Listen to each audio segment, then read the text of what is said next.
दरम्यान मनोरा आमदार निवासचं कॅन्टीन वादाच्या भोवऱ्यामध्ये सापडलंय। टेंडरची मुदत संपल्यानंतर सुद्धा दोनदा मुदतवाढ का देण्यात आली? या कॉन्ट्रॅक्टरचं टेंडर मनोरा आमदार निवासात होतंय आणि मात्र मनोरा आमदार निवास तोडल्यानंतर या कॉन्ट्रॅक्टरला आकाशवाणी आमदार निवासात कॉन्ट्रॅक्ट देण्यात आलं। आकाशवाणी आमदार निवासासाठी वेगळं टेंडर का काढलं नाही? 2018 रोजी मुदत संपल्यानंतरही अद्याप बेकायदेशीर दोनदा मुदतवाढ देण्यात आली। नवा कंत्राटदार येऊ नये यासाठी मुदतवाढ दिल्याची सध्या चर्चा केली जाते।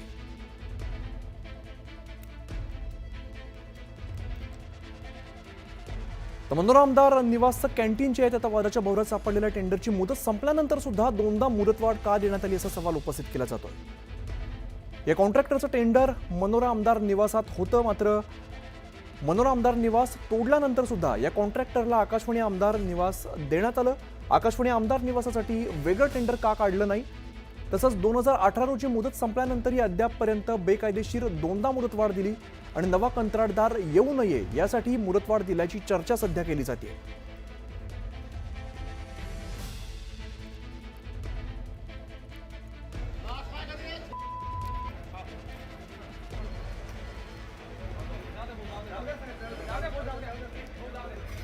टेंडरची मुदत संपल्यानंतरही 2 वेळा मुदतवाढ देण्यात आलेली आहे। राहुल जोरी आमचे प्रतिनिधी अधिकची माहिती देत आहेत। राहुल, मनोरा आमदार निवासचं जे कॅन्टीन आहे ते आता वादाच्या भोवऱ्यात सापडलेलं दिसतंय। अगदी खरं तर बघितलं तर मनोरा आमदार निवासच्या कॅन्टीन संदर्भात यापूर्वी देखील अनेकदा तक्रारी प्राप्त झाल्या होत्या।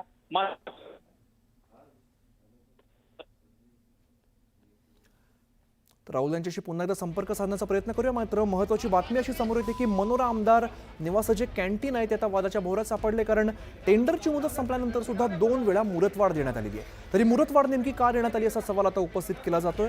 दरम्यान या कॉन्ट्रॅक्टरचं टेंडर मनोरा आमदार निवासचं होतं।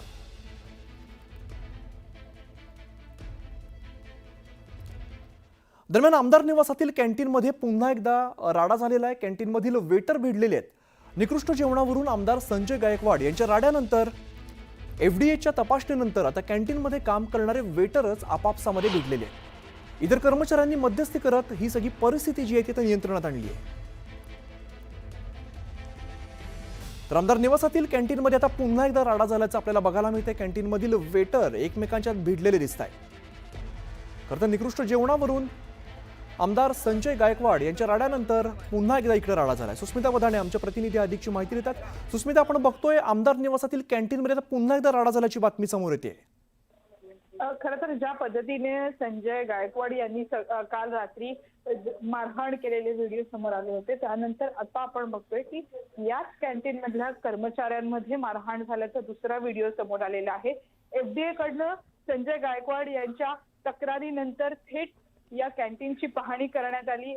अन्न व औषध प्रशासनाच्या अधिकाऱ्यांनी ज्या वेळेला पाहणी केली त्यावेळेला सुद्धा हे सर्व कर्मचारी त्या ठिकाणी उपस्थित होते आणि ते गेल्यानंतर काही अंतर्गत वादांमुळे त्यांच्यामध्ये ही हाणामारी झाल्याचं पाहायला मिळतं आहे। हा व्हिडिओ देखील आता समाज माध्यमांमध्ये व्हायरल होताना पाहायला मिळतं।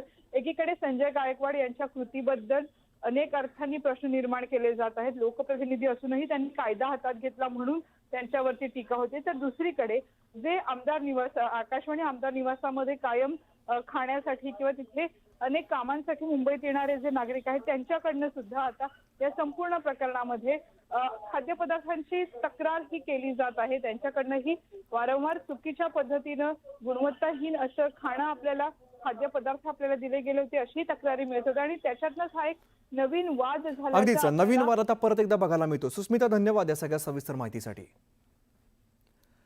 तर आमदार निवासातील कॅन्टीनमध्ये आता पुन्हा एकदा राडा झाल्याची दृश्य आपण सध्या बघतोय। आमदार निवासातील कॅन्टीनमध्ये जे वेटर आहेत तेच एकमेकांशी भिडलेले आपल्याला दिसत आहेत।